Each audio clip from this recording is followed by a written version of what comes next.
How are you? Good, how are you? I'm well, thanks. We're just gonna get started in a couple of minutes. Just Okay. 1 minute.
Hi, good afternoon.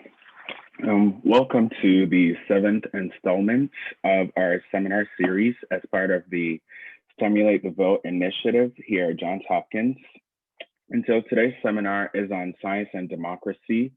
And as we're all aware of, democracies as well as politics, science, they're all interdependent. And science issues are also viewed through a political lens. This talk today features two wonderful speakers. We have Dr. David Grandy and Dr. Adam Levine. And so I'm just gonna give a brief introduction about the speakers and then we'll get started. I know many of us here are prospective physicians and scientists. And so it is important for us to recognize the roles that we play in upholding democracy and science. And Dr. Grandy is here to speak to us about this topic. Excuse me, sir. And so Dr. Grandy is an associate professor of medicine at the University of Pennsylvania School of Medicine and director of policy at the Leonard Davis Institute of Health Economics. His research focuses on healthcare for vulnerable populations with an emphasis on identifying and overcoming barriers to care. He received his MD at The Ohio State University and trained in internal medicine at the Hospital of the University of Pennsylvania and was a Robert Wood Johnson Health and Society Scholar at the University of Pennsylvania. So without further ado, please welcome Dr. David Grandy. All right, thank you, Edwin. And this is great that you guys are having this series. Obviously, these issues are incredibly important for all of us to reflect on. I'm going to pull up some slides to walk through during this talk. I assume that'll work okay. Let me get those up.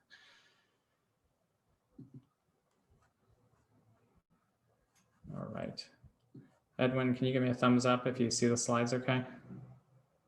Okay, perfect. All right. The timing of this is all interesting. Some of the things I'll talk about are related to efforts to try to increase, voting rates. And so some of the things I talk about will be things that hopefully are happening in lots of places because it would be a little late for some of these efforts to be launched. But it certainly goes without saying that there really needs to be a renewed emphasis, I think, both and I'll speak mostly from healthcare and medicine, around how we participate in public discourse and how we participate in elections. I do want to start with what might be a sobering statistic. And so there was a paper that just came out, I think it was 2 weeks ago, maybe even less, in JAMA Internal Medicine. And they looked at voting rates in the states of New York, California, and Texas. And this number, maybe it surprises you, maybe it doesn't, I don't know. It surprises me. Only 37% on average, in the elections over the last decade, only 37% on average of physicians participated in elections. And the denominator here is physicians who would otherwise be eligible to vote, whether they're registered or not registered. So this is depressing. This is a really low number, particularly for a population of people who have a great deal of privilege and a great deal of education and resources. This compares to the general public, which is also a sobering statistic of only 51% in those 3 states. So clearly a lot of work to do. There is some background and framing around how we might think about these issues in medicine. So back, I believe it was in 2002, the American Board of Internal Medicine, which is the board certification body, the largest one in medicine for all specialties of internal medicine and general internal medicine, published something called the Charter on Medical Professionalism. And in there, they specifically talk about physicians' responsibilities to work to eliminate barriers to access based on things such as education, laws, finances, geography, and social discrimination. And that a commitment to equity entails promoting public health, preventive medicine, as well as public advocacy on the part of each physician. And so obviously, if we think about voting and elections, there is no more basic form of political participation and civic engagement than casting a ballot, underscoring, I think, the importance here and why some of those low numbers are particularly alarming. In that same study, they looked at voter registration. And again, on average, over these elections between 2006 and 2018, it was almost exactly half of physicians who were registered to vote compared to about 2/3 of the general public. And so I think if you ask a lot of people in the health professions, they would not think that our numbers are this bad. I did a study that looked, this was published a while ago now, 13 years ago, looking at national data between the 1996 and 2002 elections and looking at average voting rates for doctors during those elections. And obviously, as you would expect, the rates are lower in midterm elections compared to presidential elections. But when you aggregate across all those elections between 1996 and 2002, physicians were about 10 percentage points less likely to vote than the general public. And these are adjusted results, meaning that physicians here are being compared to people who are of similar income and means and the like, and more than 20 percentage points lower than lawyers. So obviously there's a different sense of civics and engagement in law than there is in medicine. Perhaps that reflects a little bit about the underlying dispositions of people who go into law versus something about the career itself or the training itself. But there's clearly a lot of work to do in the health professions to get these numbers up. And we actually had looked back at numbers going all the way back to the late 1970s and early 1980s to see, was there something different going on during this time period? And we didn't have doctor-specific data back from the late 70s and early 80s, but we had health professions and we could compare those. And there really was very little difference between rates going back all the way back around 1980 compared to what we saw. And these rates don't look that different than the ones that were just published 2 weeks ago in Texas, California, and New York. So I'd love to say things are like getting a lot better. They actually seem relatively flat. So what's going on here? There hasn't really been good studies to understand why we have these issues in medicine that we seem to have around participating in elections. A lot of what's on here are just hypotheses from me about my own experience in talking with lots of people in medicine. And I think there is a general sense in medicine that the work people are doing has a sense of purpose. There's a lot of perceived social importance of the work in practicing medicine. And perhaps that leads people to discount some of the importance of some of these other contributions to society. Certainly, everyone in their lives faces time and logistical barriers around voting. And there are many occupations where people probably face huge constraints with getting to the polling places in the ways that we structure elections in this country. Hopefully, some of that is improving with a lot of voting by mail and increased absentee opportunities and the like. But the model of having, polling places open for, 12, 13 hours a day in lots of places can be challenging in certain medical specialties where people could have unexpectedly long days or sometimes expectedly long days. But I think the bigger one, honestly, my main hypothesis here would be an apathy toward politics, that there's like a lot of physicians I talk to, at least up until recently, I want to give you a little bit of a brighter side to the story, historically have been allergic to politics. Like it's just something that they view with a sense of distaste that they prefer to stay away from. And many look down on it, frankly. And so I think that probably has a significant impact on people's propensity to vote. But the implications, I think, are important. So, I think within medicine and all the health professions, we want there to be a strong sense of civic engagement, a strong sense of wanting to participate in public discourse in important ways, particularly like looking at all the public health and health issues that we face as a country and a world right now. And so certainly like voting is just like a foundational element to that. But then also, there's missed opportunities to engage with patients. And so it's easy to forget, like in any given year, more than 80% of people visit a doctor. And so doctors have a lot of reach in terms of being able to influence, behaviors in the population, and voting could be one of those. Almost 1 in 5 are in a hospital in some way through an emergency room each and every year. And so if we think about how healthcare touches the lives of so many people, we could also think about how not just whether physicians need to vote, but how we might harness the healthcare system in various ways to help lift up other people and encourage people to vote, facilitate voting. There is this relationship that cuts across numerous health conditions, that people in worse health have lower voting rates. And so we can expect as a result that some of the needs and concerns of people who suffer the greatest in terms of public health and health might have diminished voices in our political process. And so there was this study published in 2015, which I think really puts some like crisp numbers on this.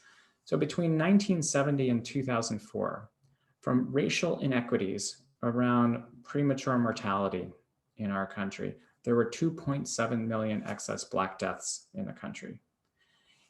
If you forecast that forward to what does that mean in terms of votes in the 2004 election, what they came up with was probably about an impact of about 100,000 votes in the 2004 presidential election that were gone essentially because of premature mortality.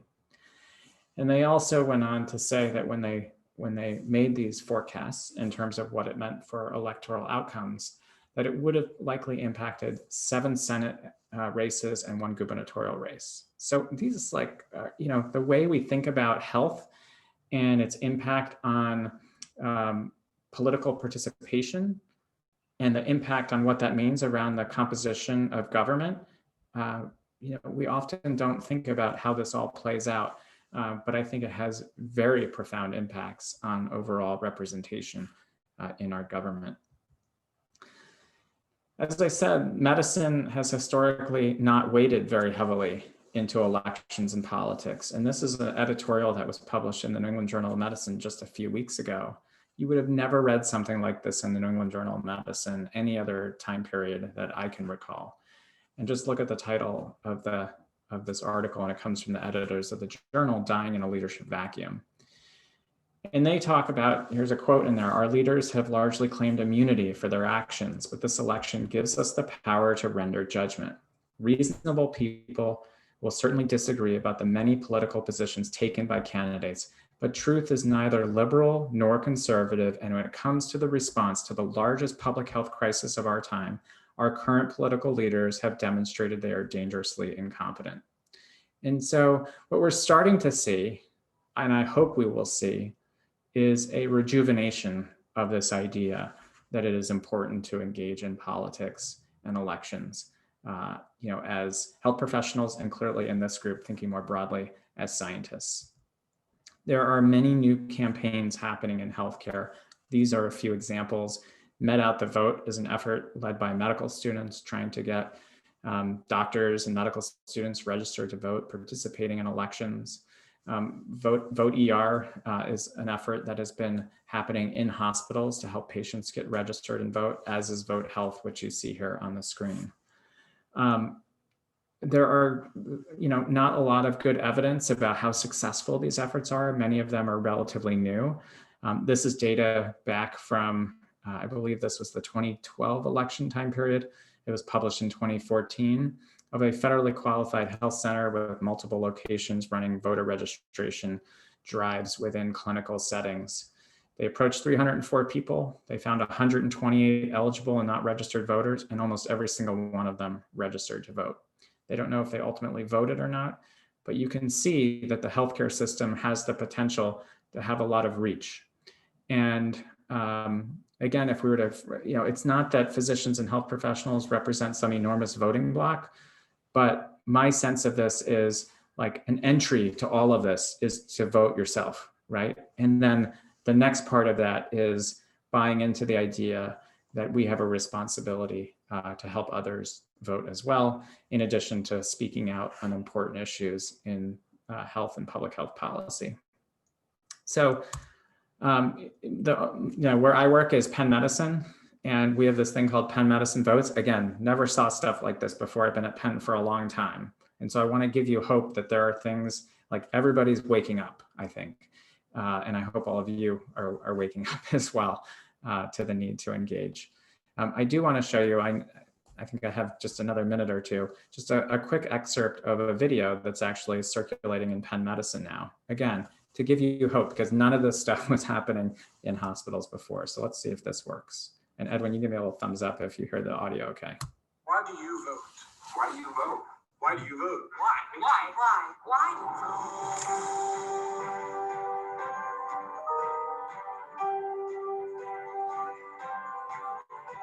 Voting affects the lives of our patients, employees, and our entire community.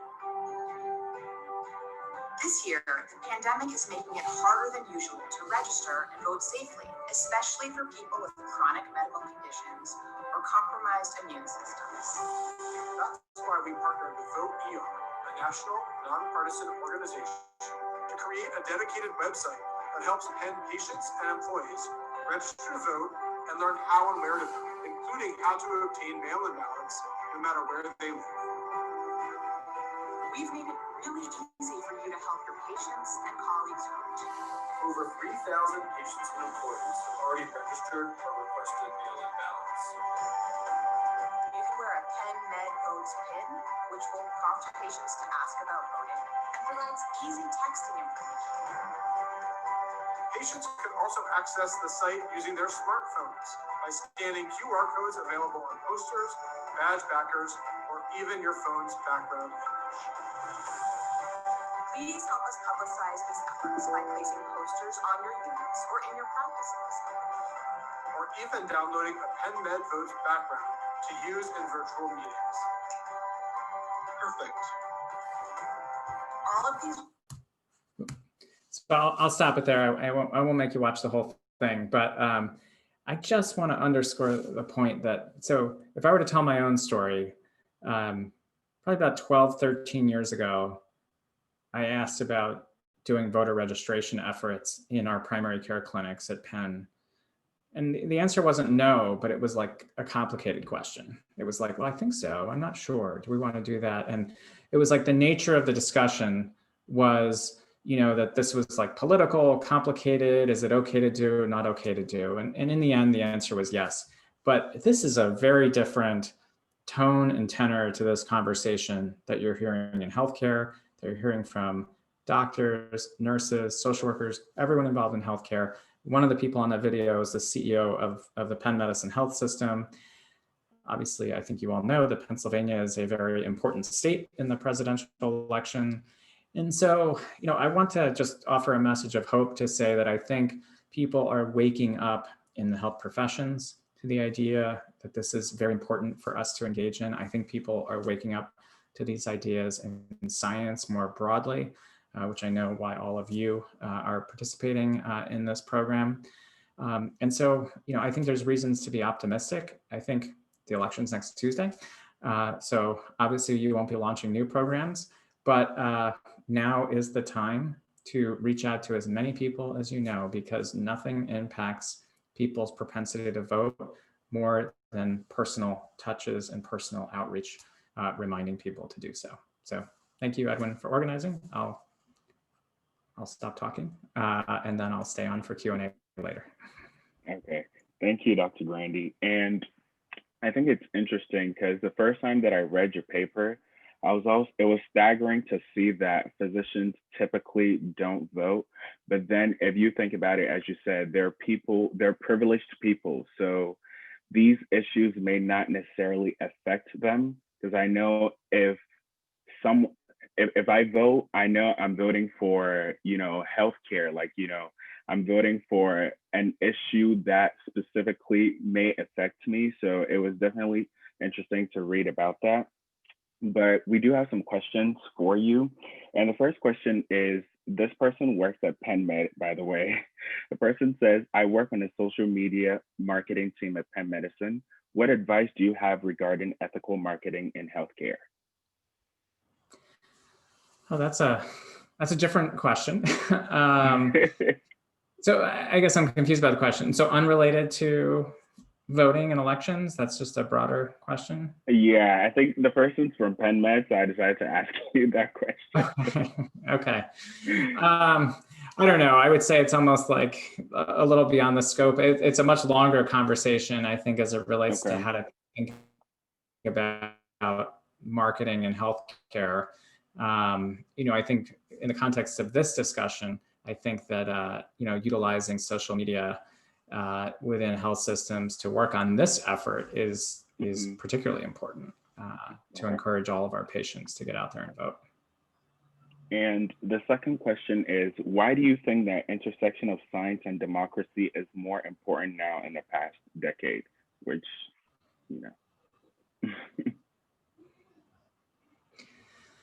Well, I think that there's lots of ways to think about that. One is that if we were to just look at the political moment that we're in right now.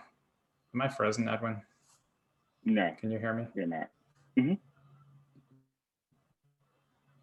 Did I freeze up? Okay. Yeah, just sorry. a little bit. My internet connection is getting a little hiccupy here. So hopefully it doesn't cut out. But so certainly just, as a starting point, if we look at the political moment that we're in right now, there are many compelling reasons for engagement in democracy. One is, from a health standpoint, we are going through a pandemic that has both very acute challenges related to its impact on the public and public health.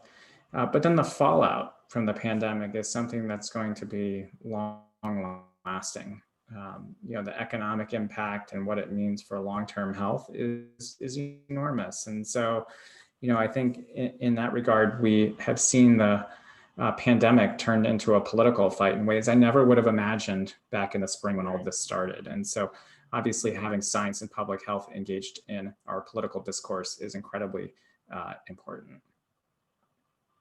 Okay, and the final question is, how do you best advocate for scientific funding or grants in this political climate?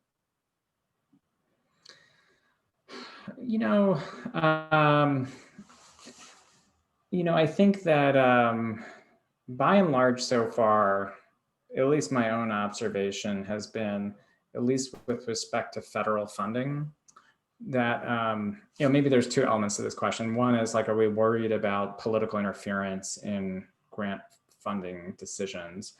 And then secondly, are we worried about just the long-term prospects for the amount of funding going into research?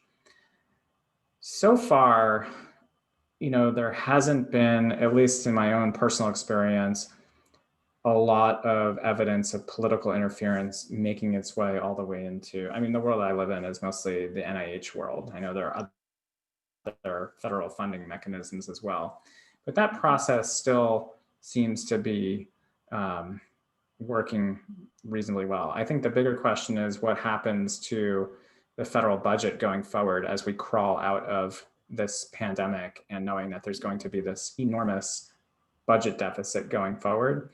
And the political pressures are going to be probably, as we come out of this, to cut lots of discretionary spending.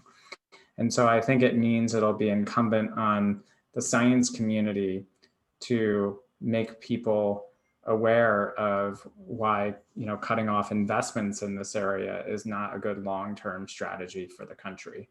And so I certainly anticipate lots of budgetary pressures and budgetary debates coming down the pipeline. Thank you.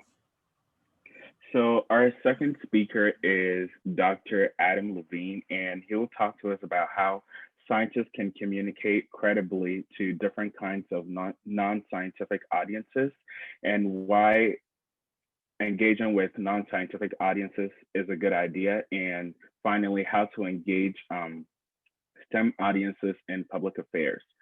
So Dr. Levine is the Stavros Niarchos Foundation Agora Institute Associate Professor of Health Policy and Management in the Johns Hopkins Bloomberg School of Public Health.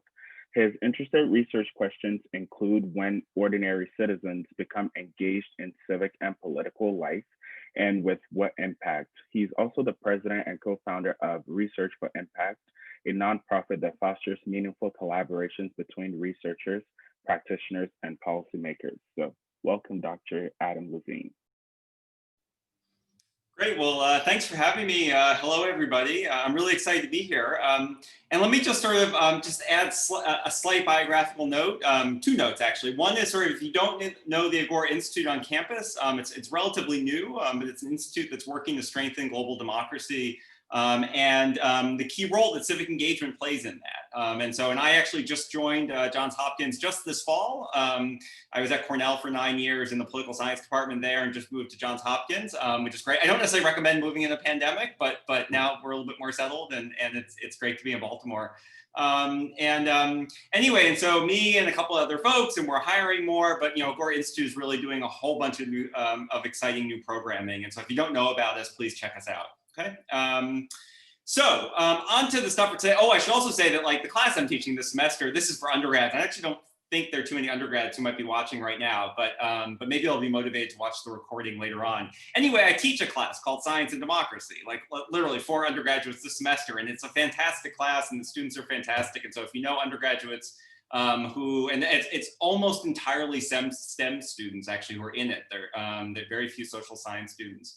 And so if you know sort of, undergrads who are, are sort of like yearning for a way to sort of talk about sort of links between science and democracy, please let them know about the class. It'll be offered next fall.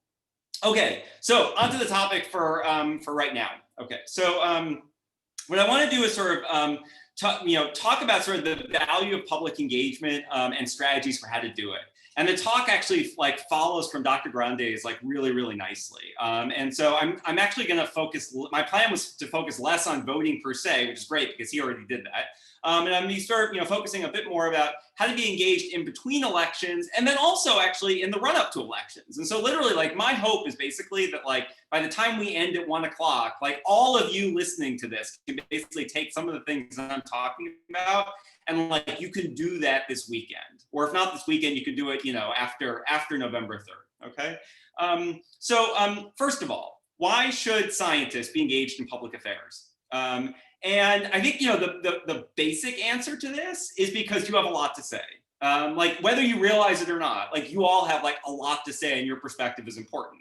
Now, I mean, for self-governance in general, sort of everybody's view is important. But I'll say that in particular, for a lot of the folks who are listening, you have like specific sort of like knowledge and lived experience and expertise around like, why is public health important? What is public health, first of all? Why is it important?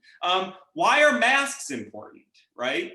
Why is social distancing helpful? Why actually to speak to pick up on the very last thing that Dr. Grande talked about, why is government funding for scientific initiatives important, right? Like again, for most, for all of you listening, right, this is your everyday lives and it might seem totally obvious to you, but like, let me tell you that like for my parents, like it is not obvious, okay? Because they have no experience with it, right? Like, they just sort of, it's not part of their everyday lives, okay? And that's true for a lot of people as well. Okay, and so I think like just the basic sort of like why should you I mean at a very sort of general level, self-governance requires that everybody should be engaged in public affairs. But in particular, I want all of you to sort of like reflect upon how like the kind of knowledge that you might take for granted every single day in your working and school lives is not knowledge that everybody else has, but actually that people could benefit from. Okay, so given that, what should you do about it? All right, so like again, so the question, why should scientists be engaged in public affairs? Well, I mean, broadly speaking, the answer is beyond everything I just said. If you don't do it, other people are gonna do it. And I mean, what we've seen, especially over the past 8 months, right, is like plenty of people are more than happy to talk about what they think about masks, what they think about social distancing, what they think about public health, regardless of whether they have the kind of experience and expertise that many of you have, right? So like, I think, but that also might not be a super convincing answer because you might still sort of say, well, but why me, as opposed to somebody else? Okay, fair. In order to sort of like kind of drill down a little bit, I'll say like, well, there's sort of two forms. You can think about sort of two different forms of public engagement. And in the research for impact work that Evan was talking about before, we sort of talk about, make this distinction between kind of dissemination and interaction. You can think about dissemination as basically sort of like a one-way sharing of ideas with a broad audience. Maybe, for example, writing an op-ed. Okay, you can think about interaction as basically it is what it sounds like, which is sort of a two-way give and take back and forth on a topic of mutual interest and mutual impact. And so you think about sort of, why should you engage in dissemination? Like, why should you think about writing an op-ed? Well, one of the major reasons, honestly, I mean, like, I think about like, why do I write op-eds sometimes? Well, it's an excuse to sort of hone your ideas and your thinking about something. And I think there's always this huge gap that at least I try to tell myself doesn't exist, but I learn over and over again it does, between sort of what I'm thinking about in my head versus what it looks like on paper. An op-ed is an excuse to sort of like try to reconcile that. In terms of interaction, I mean, and by interaction, I literally mean sort of starting conversations with people about some of these topics that like you might not typically talk to people about. So like groups that you're a part of, let's say, that aren't necessarily about like public affairs per se. Or family members or friends you may not typically talk to about, like, let's say, the work that you're doing. All of that is an opportunity to learn from others, right? All of that is an opportunity to get feedback from people with diverse forms of knowledge, expertise, and lived experience. And really, I mean, like you will learn a lot. You will get a lot out of that. And again, if you care about democracy, and I'm guessing, everybody who's on a call like this sort of does at some level, right? I mean, that is a key bedrock part of self-governance. Like, interacting with people with diverse forms of knowledge and expertise is a key part of self-governance. And so if you care about democracy, you should sort of say to yourself, yes, wait a minute, that seems like a good idea. Okay, so that's like, some answers to the question of sort of like, why should scientists be engaged in public affairs and kind of what might it look like? So now the next thing I want to start talking about is like, okay, fine. Dissemination and interaction, the thing about both of them is that they require communication, okay? Either in one case it's more one way, in the other case it's more of a give and take back and forth. Okay, fine. But the thing is that like, and many of you might say like, all right, fine, I communicate all the time, but one of the sort of things when we talk about sort of public affairs related topics is, you're all of a sudden, the communication can be a little bit different. And the reason why it can be a bit different is because you are sort of potentially sort of interacting with people who have very, either you're interacting in politicized environments and or you're interacting with people whose values might differ from you. And values, whether we want to admit it or not, have an enormous impact on how people evaluate factual and non-factual claims that are made sort of in the public square. So the question is sort of like, how do you sort of communicate credibly if it's possible that the people you might be communicating, if either the topics you're communicating about might be politicized in some way, and or the people you're communicating to are likely to have values that are different from yours. I think the very sort of like, this could be a talk unto itself, but sort of the key point I want to get across is that like credibility matters, okay? And that probably is not surprising, okay? Credibility in terms of sort of, being trustworthy and being competent, okay? But here's the rub, and here's the piece I think that like maybe will be a little bit new to a lot of people. I certainly know it was new to me the first time I heard it, which is that credibility, like we're used to as scientists, we think about credibility in terms of like, oh, I have a PhD, I have an MD, and like, let me tell you about, let me list like an alphabet soup after my name. Okay, fine. And that might work totally fine in classrooms, that might work totally fine in hospitals. Okay, fine. However, in politicized environments, and this is true of credibility more generally, but we often may not think about it as much. Credibility is something that is given to a speaker by the audience. It is not something that the speaker intrinsically has because of the alphabet soup after his or her name. Okay, and so if you are communicating with people who have values that are diverse from yours, you need to recognize that, and you need to not assume that you will be viewed as credible in their eyes. And so I think it's really important for sort of not assuming you're credible because objective criteria, like for example formal education, but instead thinking about sort of like whether or not your audience is likely to perceive you as credible. And to the extent that that may not be the case, I think one of the things that really sort of points towards is sort of trying to better understand, like, okay, what are the values of your audience, like, and what are your values? And also like trying to be being very explicit about like what your values are, because in a lot of cases, the values that you hold are probably the same as what your audience holds. The problem arises, and I think this is true of sort of like politics of expertise more generally, when people think that experts sort of like are valueless, because people don't generally like valueless people.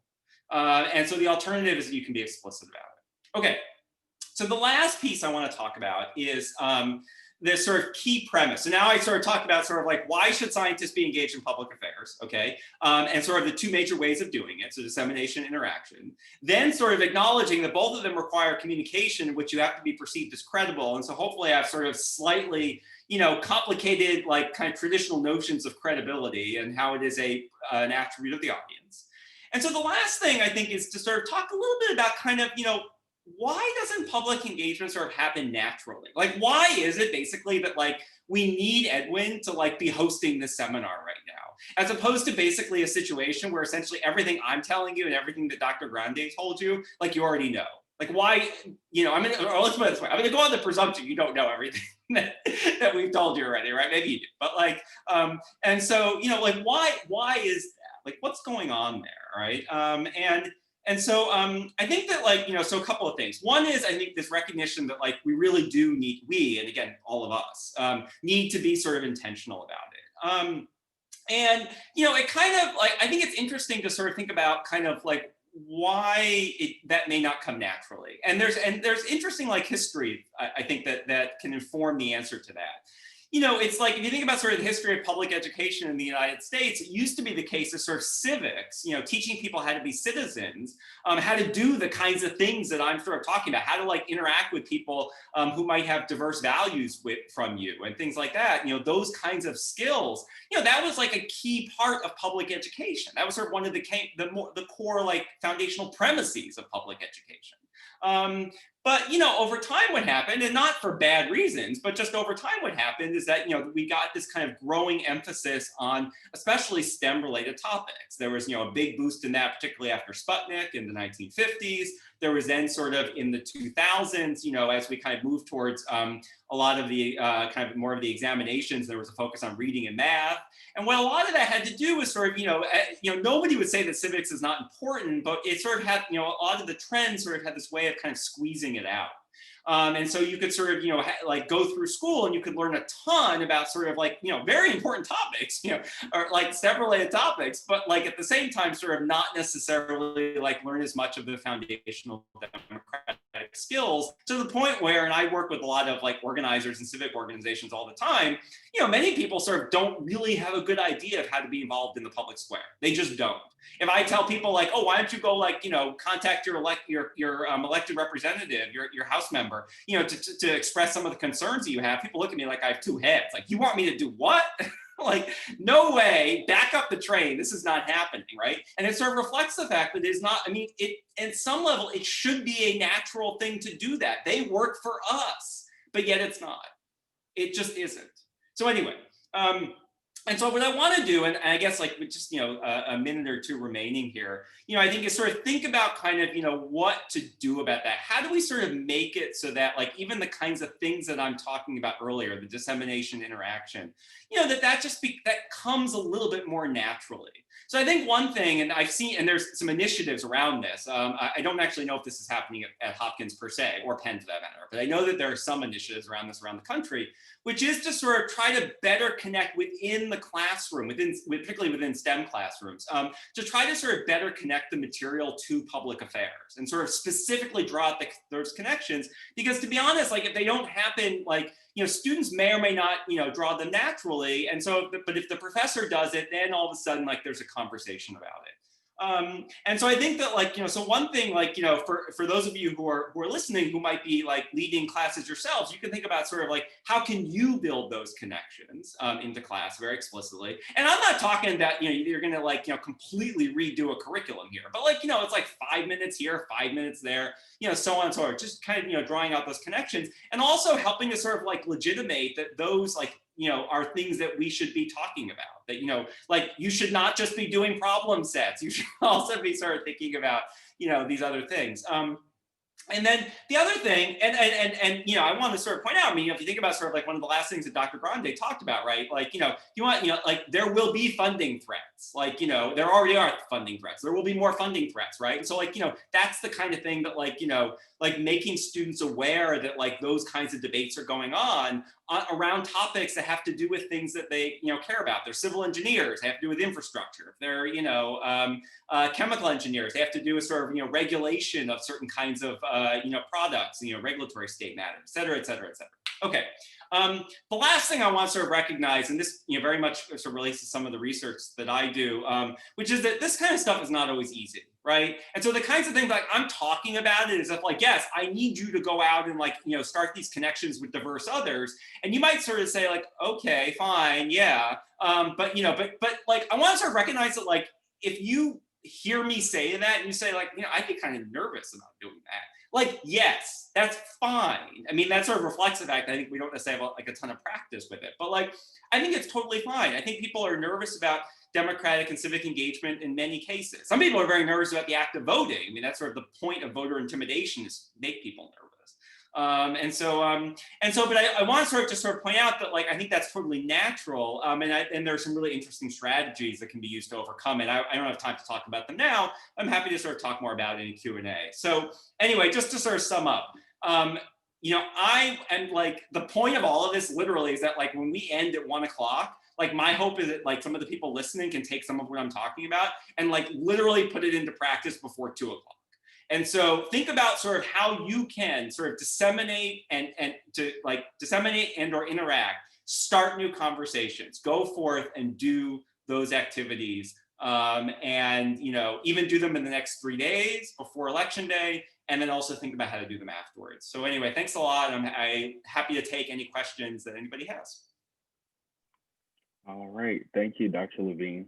And I also read your paper on political issues, evidence, and civic engagement on equal access to affordable healthcare. And I think the evidence that you mentioned, it really resonated with me. The second one was the attachment to an issue or like, level of concern.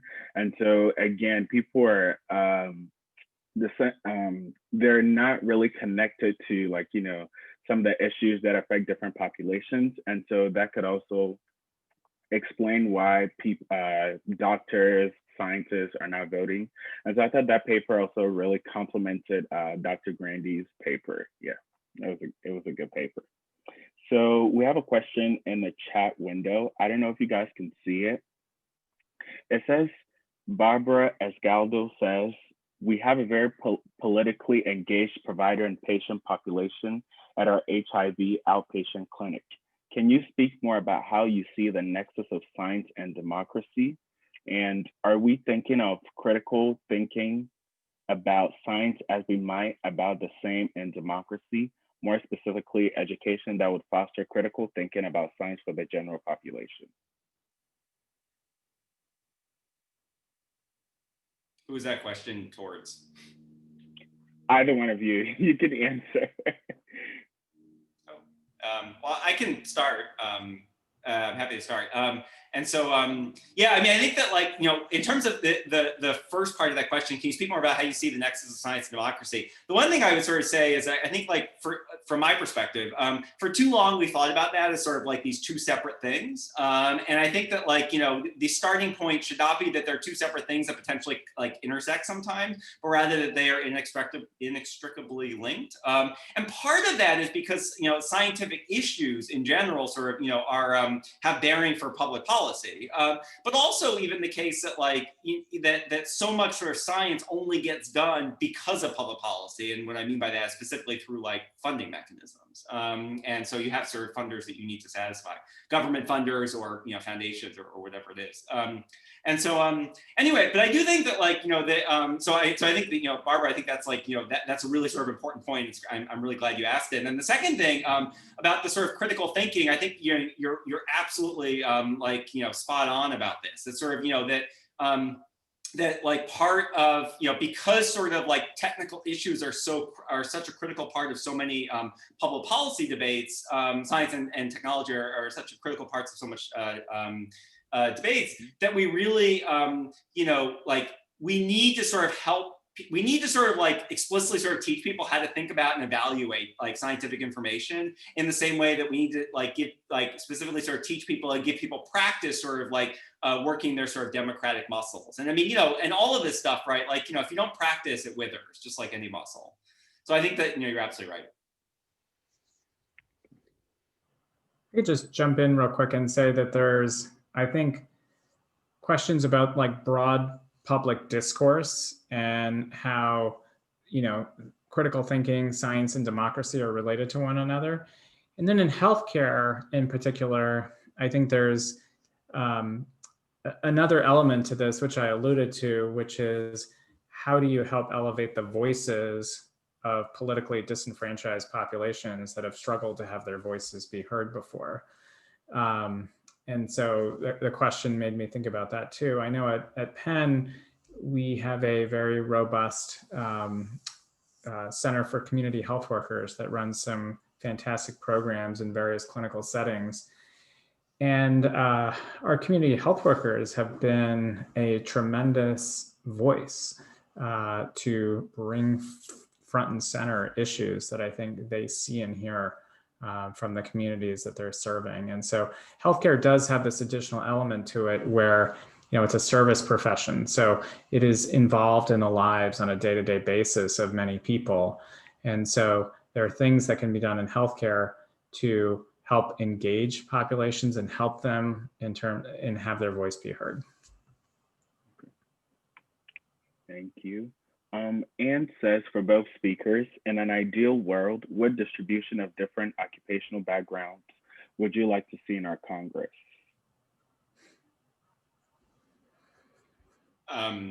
So I'll also, I can start on that. That's a great question, especially because I think that, you know, as many people sort of have probably noticed, we don't have a lot of scientists in Congress. But we don't have a lot of, like, socioeconomic diversity in Congress in general, to be honest. You know, yeah, and so I think that, you know, that actually is sort of changing. There's some organizations that are specifically training scientists to run for office. There were hundreds of scientists who ran for office in 2018. And there's actually a colleague of mine at Oklahoma State University, Matt Mata, who's actually specifically written about sort of some of those efforts and charted that data, particularly from 2018. And so I don't know that I have, like, an ideal distribution per se, but I will just say that, like, you know, there needs to be more than there are. And I would argue that's true of, like, a lot. I mean, I think we need plenty of people, for example, I think we need more people who, you know, are also, you know, don't necessarily have advanced degrees who are Congress people. I mean, I think there's lots of extra diversity. I mean, certainly diversity along other kinds of racial and ethnic lines as well, but to really reflect the population. And so, but I think that, but anyway, I think there's sort of recognition of that. But, you know, that's one of those things, right, with this, coming back to the scientists, that, you know, is similar to many other, like, some of the things I talked about, where it doesn't happen automatically. And so we need sort of institutions to sort of help to make it happen.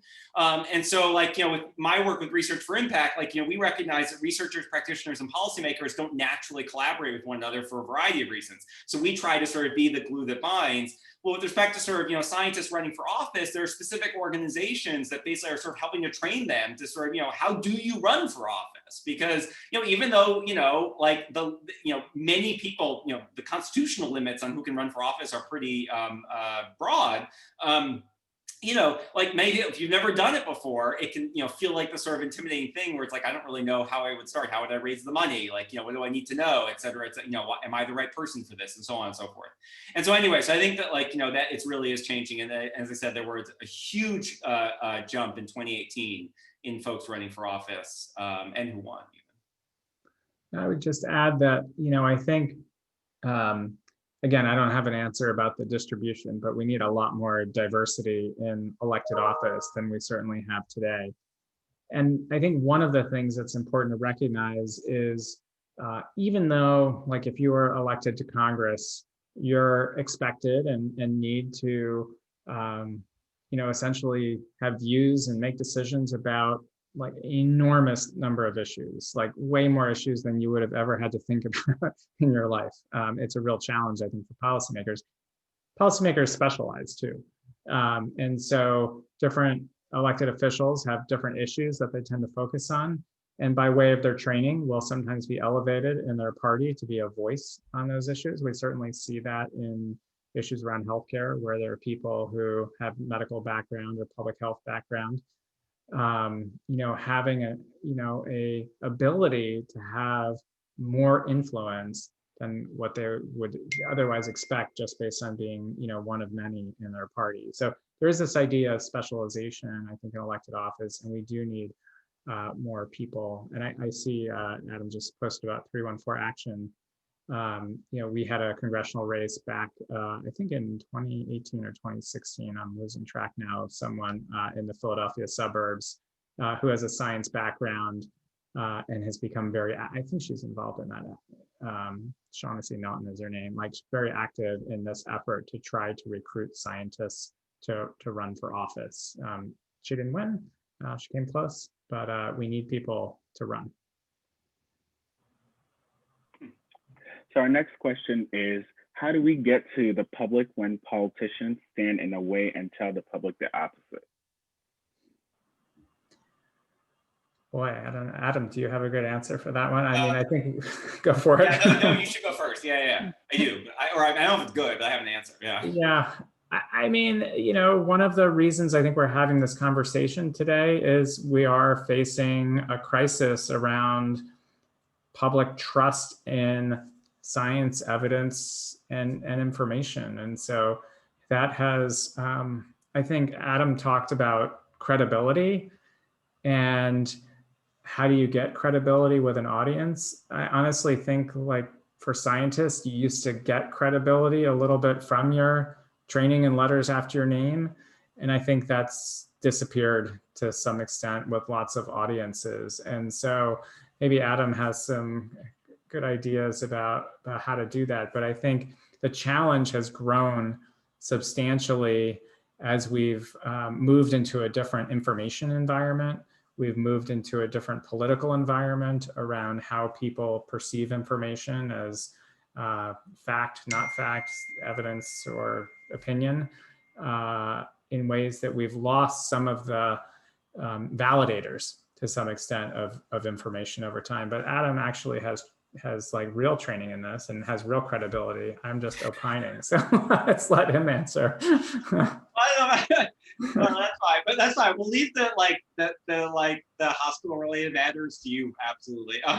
So a couple of things. So first of all, let me just say that the best way to if you sort of come into contact with people with who are spouting misinformation, if you don't do anything else, the thing you should just not do is repeat it. Just do not repeat it, okay? Because misinformation becomes much more powerful the more that people repeat it. So just don't do that, okay? So anyway, that's the first thing. But let me say on the second thing, right? So I mean, first of all, I think that it depends on who we're talking about with the public, right? So I think that it's natural to sort of think oh my God, there are these people out here who have these microphones that reach this enormous public at once, and they to put it into the framework I was talking about earlier, they're disseminating information to a wide variety of people all at once. Yes, And it's true that the average individual may not necessarily feel, and may not, quite frankly, have that kind of mouthpiece, okay? And I think that that's true for most people.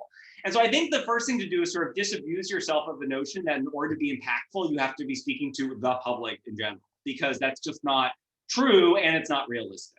Instead, what you want to sort of think about is like, who is your sphere of influence? You know, again, family, friends, who you may not necessarily be having,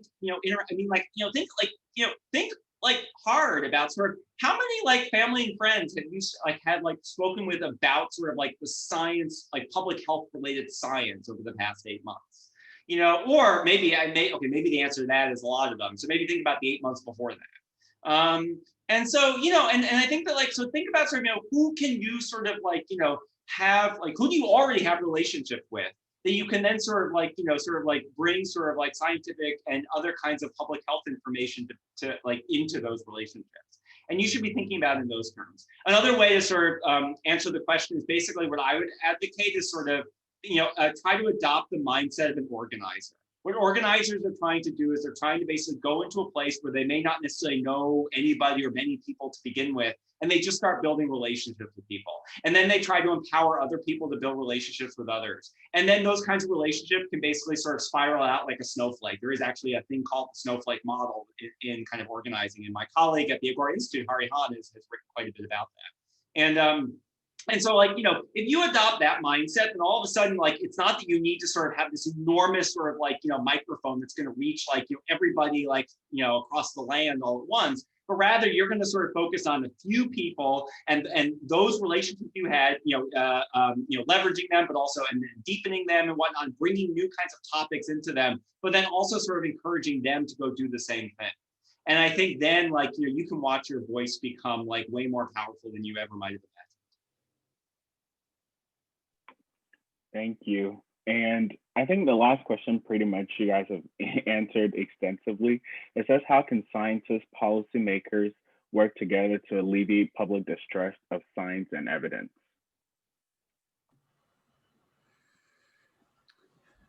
You know, if not to get just directly political, I think like the hope is that elected officials will start to embrace science again and lift science up in these conversations as opposed to marginalize it, which I think is what's played out over the last 6 months.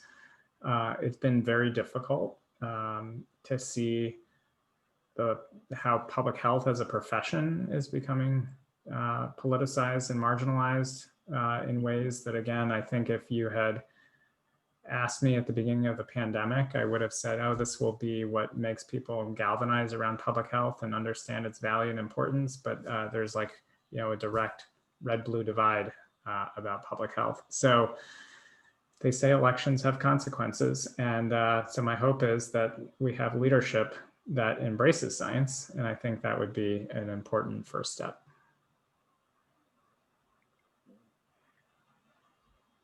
Do you have anything to add, Dr. Levine?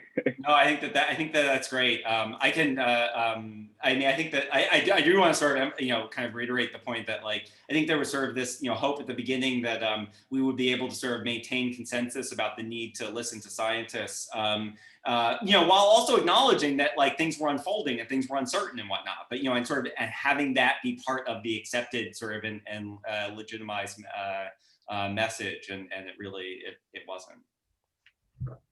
Okay. We just got a final question in the Q&A window. It says, for both speakers, there are other countries that have handled the pandemic well, demonstrating that politicians and governments can work closely with science and health professionals to help to reinforce a public trust in science. Are there elements of their education or governmental systems that we can learn from or adapt for use in the US?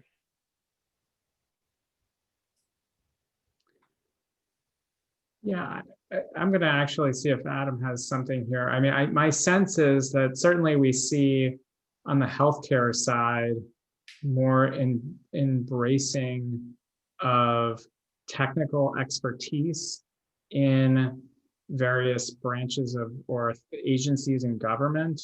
At least, has been my observation of some other countries' healthcare systems where Whereas in this country, we tend to still leave a lot in the elected branch of government, and ask our elected officials to wade through things. I don't know if, Adam, I don't know if what your observations here, but we tend to involve our elected officials in very robust ways, I think, in lots of day-to-day policy making around an issue like a pandemic. Yeah, I mean, so there's a couple of what I would say is like, so there's other countries that have done a really good. Well, let me first acknowledge that this is a moving target, and so like, if you had asked this, what 6 weeks ago, I mean, heck, 4 weeks ago, the answer we might have said, well, let's look at what Europe did. Well, of course, now Europe is sort of, European countries are increasingly going into lockdown more, and so.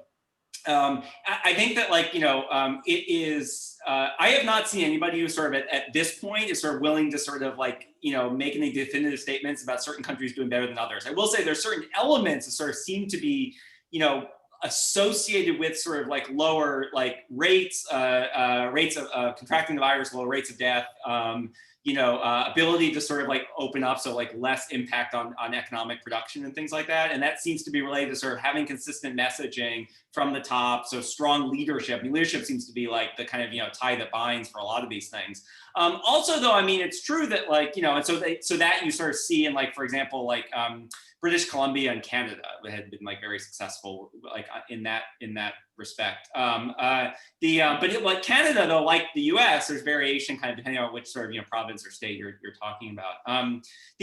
But then also a number of folks but again things are not necessarily perfect here at all, far from it. But there's certain Asian countries that particularly had experiences with MERS and with SARS within the last 20 years, where sort of the idea of sort of wearing masks, the idea of sort of social distancing, and then even in some cases more sort of stronger measures, having contact tracing in place, but also some stronger measures about sort of with respect to lockdown, we're all just much more kind of accepted sort of pieces of the kind of public health playbook, and we're able to be put into place to really kind of flatten the curve and lead to very few deaths. And so that's why you've seen many conversations talk about, say, the performance of Taiwan, the performance of South Korea, Singapore, but even all of those, I mean, I don't want to sort of say that it's way too early to say that any of them is sort of a model, because in all of those cases, like Singapore in particular, there have definitely been sort of flare-ups. There have also been populations that have received less attention, like for example, the migrant population in Singapore.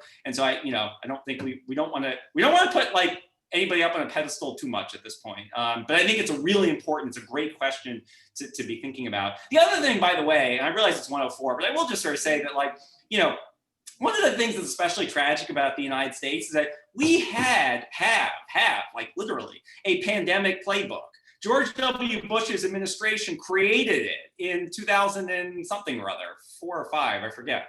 And we have it. And then the Obama administration continued, it exists. But yet we have not used it. It has not been applied and consulted in the way that it arguably should be. And that is especially tragic about the United States. And one more cherry on top for the past 8 months. Right. All right. Well, would like to end here and thank you to Dr. Grandin and Dr. Levine for joining us and for all your contributions in maximizing democratic participation of all citizens in America. And guys, don't forget, early voting in Maryland is currently in session until November 2nd. And for more information, you can go to hopkinsvotes.jhu.edu. And thank you all for attending and have a good weekend. Thank you. Thanks for organizing, Edwin. Thanks, everyone. Great, thank you.